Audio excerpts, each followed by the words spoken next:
It's a Friday morning on KCMO. We always like to bring in an in-studio guest and do a half hour to wrap up the week. And we now welcome on and say hello to Eric Wesson. He is the owner of Next Page KC.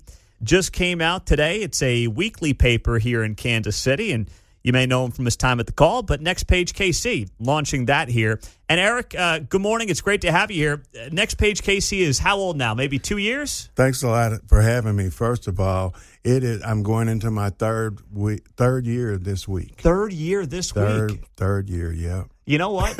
Listen, man, entrepreneurial is obviously fantastic. We love to see that here in Kansas City, but that's a heavy lift to be launching a newspaper in 2023 and actually having success. Lasting for this long. Yeah. You know, there's still a segment of people that want a hard copy paper, cup of coffee, a donut, eat breakfast, read the paper.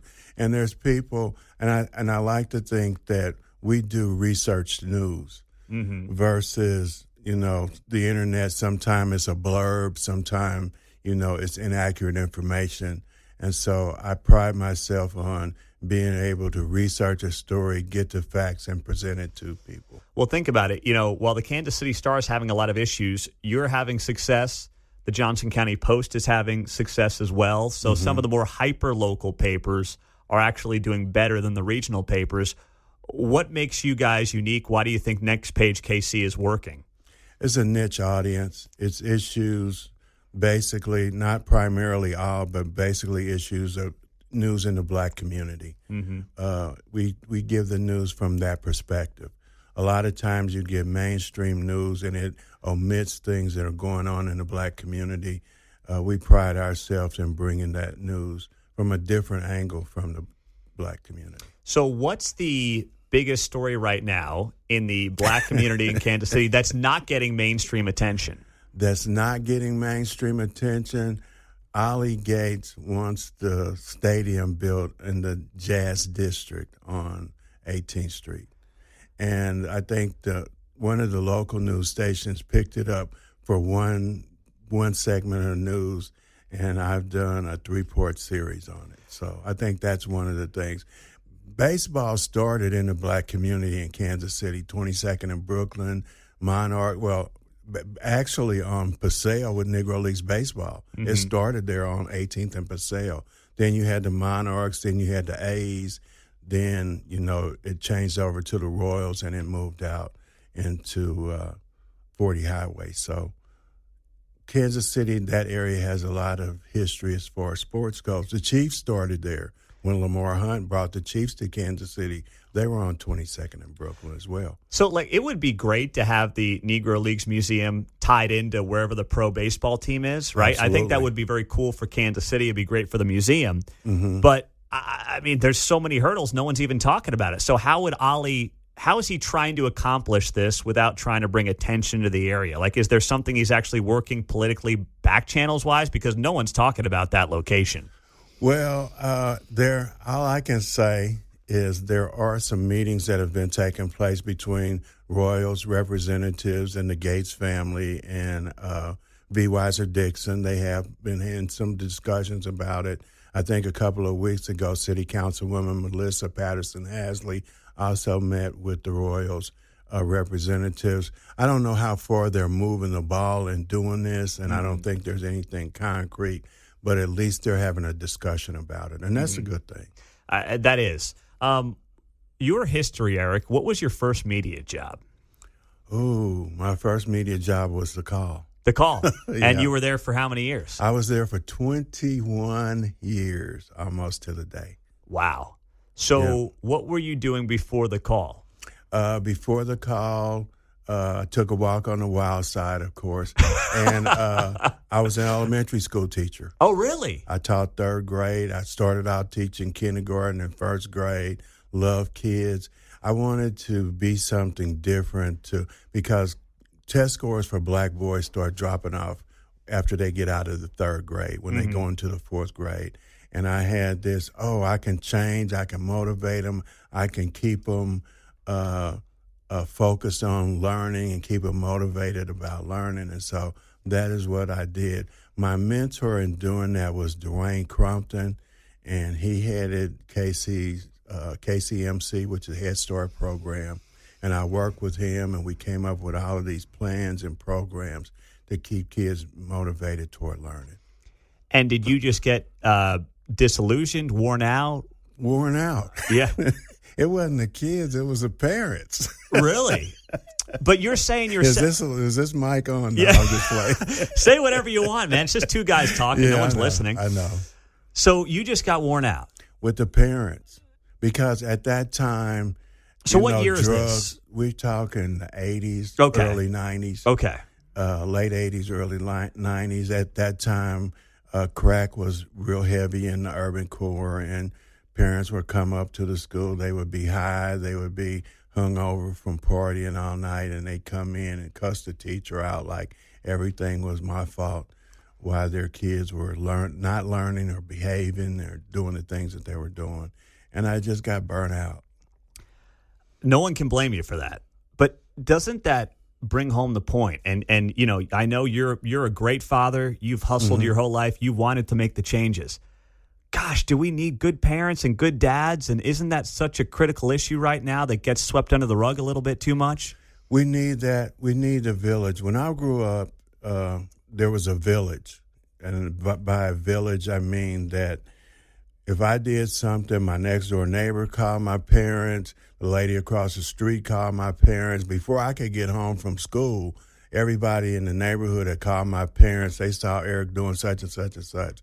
We don't have that anymore. So it's like if you say something about somebody's kid, then you best be prepared to deal with the consequences of trying to do that to help them. We had a strong church base. There was a strong community.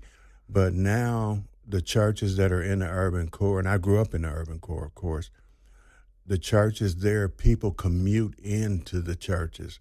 Like neighborhood churches, I go to Palestine. I pretty much grew up in Palestine and St. Stephen.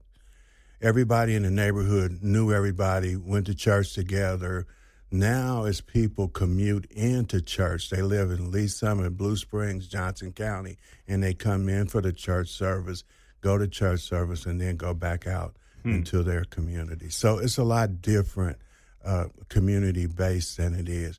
Absolutely, we need parents in the home, but we've gotten to the point now where we have to teach parents how to be parents, because you have babies having parents, you have people that don't have the financial means to be a good parent. So you got, now when I was growing up, grandma was 60, 70. Now grandma is 35, maybe 40. So there's a different generational And it's a snowball graph. effect. And it's a snowball effect. If one person grows up without the father in the home, that cycle sadly oftentimes continues. Yes, but I'm not gonna take that exit about the father, because a lot of times in a black family the father wasn't there. We didn't have these issues that we have now when it comes to the black community. And I can only speak from that perspective because that's what I know. Mm-hmm. But uncle stood in, cousin stood in, the guy next door stood in, the deacon at the church stood in to fill that void. If the father's in the home and he's an alcoholic or drug addict and he's beating the mama and the kids, you got a father in the home, but you still have those same issues that you had. So I feel like it takes the community and the village to raise a kid, not just solely a father. Yeah, and I think that's completely fair. Eric Wesson, owner of Next Page KC, is joining us on KCMO. I totally agree with that, and I think that's fair. But you know, you and I, we go on. For those that don't know, Nick Haynes' Week in Review show. We have a great time. We yuck it up on there. But you and I probably disagree on a lot of the major political issues of the moment. Right, it's fair to say that. But I think we're agreeing on this. And I think if this, what you're talking about, gets fixed, a lot of the problems get fixed. It's not about the government fixing other problems. Wouldn't you agree? Yes and no. I think the government has a responsibility. And I say that because we pay taxes. We should get services that the government renders to us. Mm-hmm. And we should get the same benefits, whether you're east of Troost or west of Troost, regardless of what our tax base is, but we pay into a system. They should make sure that we have the things that we need. We should have a sound education system. We should have economic development. We should have job training and ability for people to have a job, and not only have one, but be able to maintain it. And that's the key. Getting a job is easy. Anybody can go to work, but it's being able to maintain that job. But it all starts, like we talked about here, at the lowest levels at the home. I mean, look at you. You might still be teaching today if things were different, right? In a different world, you might still be teaching today. And when you've got people running off educators like yourself who are there for the right reasons, how is dumping more money into the system the answer when good people like you are just leaving because they're throwing their hands up saying, I can't help this situation right now? Well, a lot of people did it for the job to get a paycheck. Yeah. It was my passion to a degree, but it wasn't my sole passion, because if it was, I would have hung in there to continue it. I have just as much stress in journalism as I did teaching. Oh, you're running a small business. That's plenty of work. That's way more stress. But getting information to people, radio show, being on TV, being with the newspaper, that's my passion. And I think that I absorb more being able to do that than I did in teaching. That's fair. And I think that a lot of people would understand that. I just think that, when you look at the struggles, boy, there's a lot right now. What is the thing in Kansas City that you look at and you say to yourself, from the urban perspective, it doesn't get enough attention, doesn't get enough media focus? Economic development and the lack thereof. And when we talk about education, for example, you have these projects that come up. There are shiny projects. They get a lot of media attention, but there are also TIF projects, tax increment financing.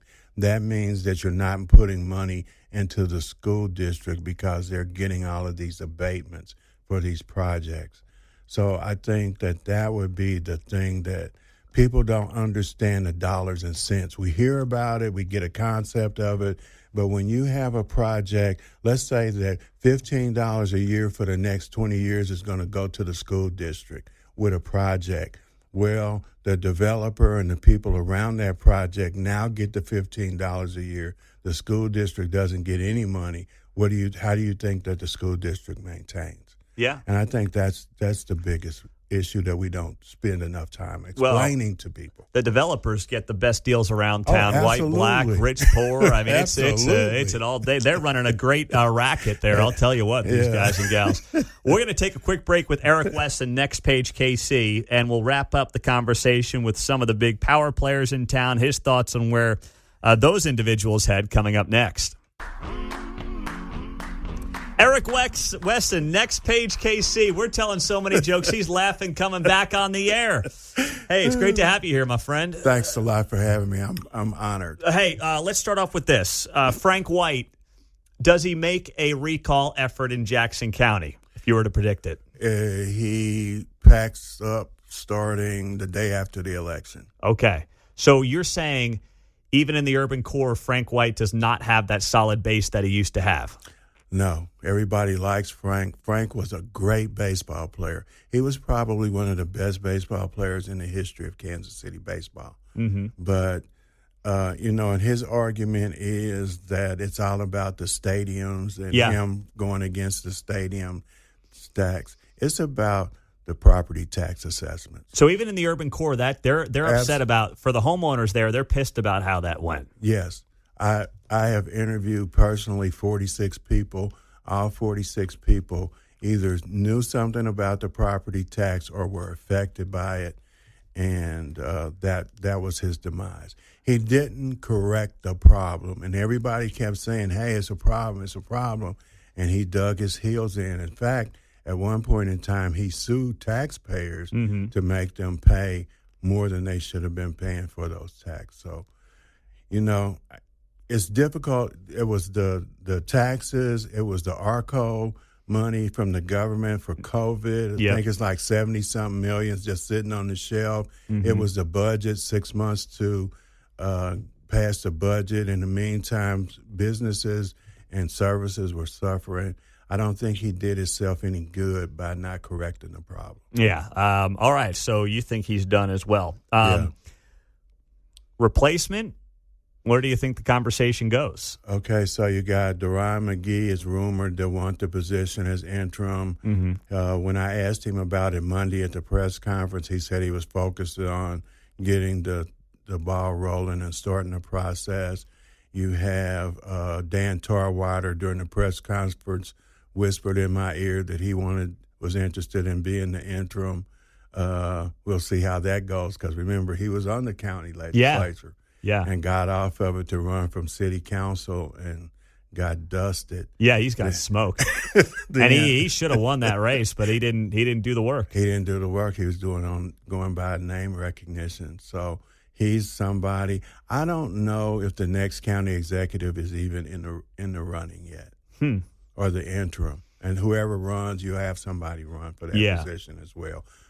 Phil Laboda, his name has come up as well, but I haven't heard him actually say he was interested in running.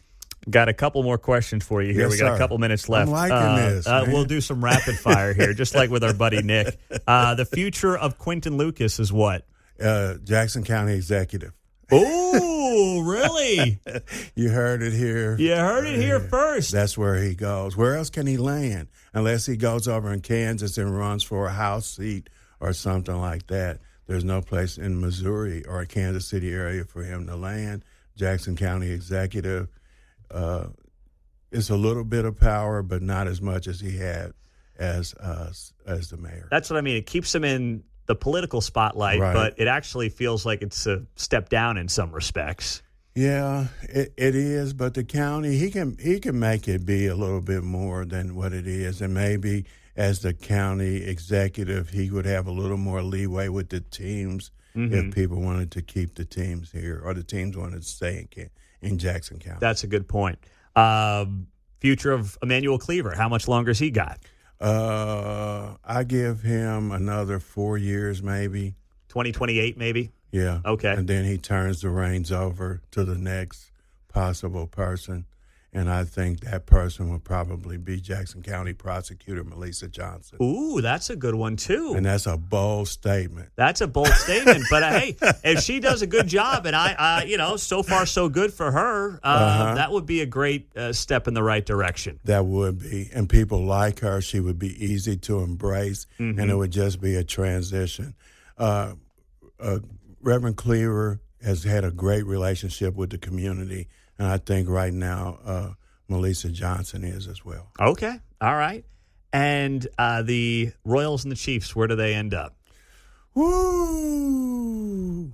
I think one of them goes over to the I'm not going to say which one, but I think it's going to be the Chiefs. I think the Chiefs go over to Kansas, Wyandotte County over there by the Legends, build them a stadium with a dome on it.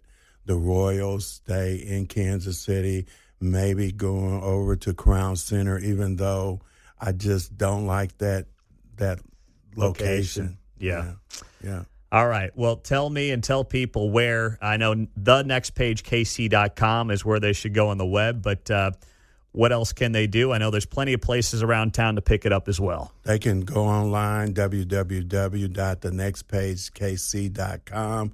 You can click on locations where the paper is, buy the paper there. You can subscribe to it, buy a paper, cut out the subscription, send it in, and we go with it from there. There you go. Eric Wesson, small business owner, thenextpagekc.com, covering the urban core of Kansas City. Great to have you here, my friend. Thanks we got to do it again. Yeah. I thought we were going to have the phone lines open and all of that. Hey, if you want to do that, we can do that next time. All right? That'll be real fun. Hey, it's great to see you, my man. All right. Great to be here. Again, thanks for having me. Eric Wesson, nextpagekc.com. News in a minute.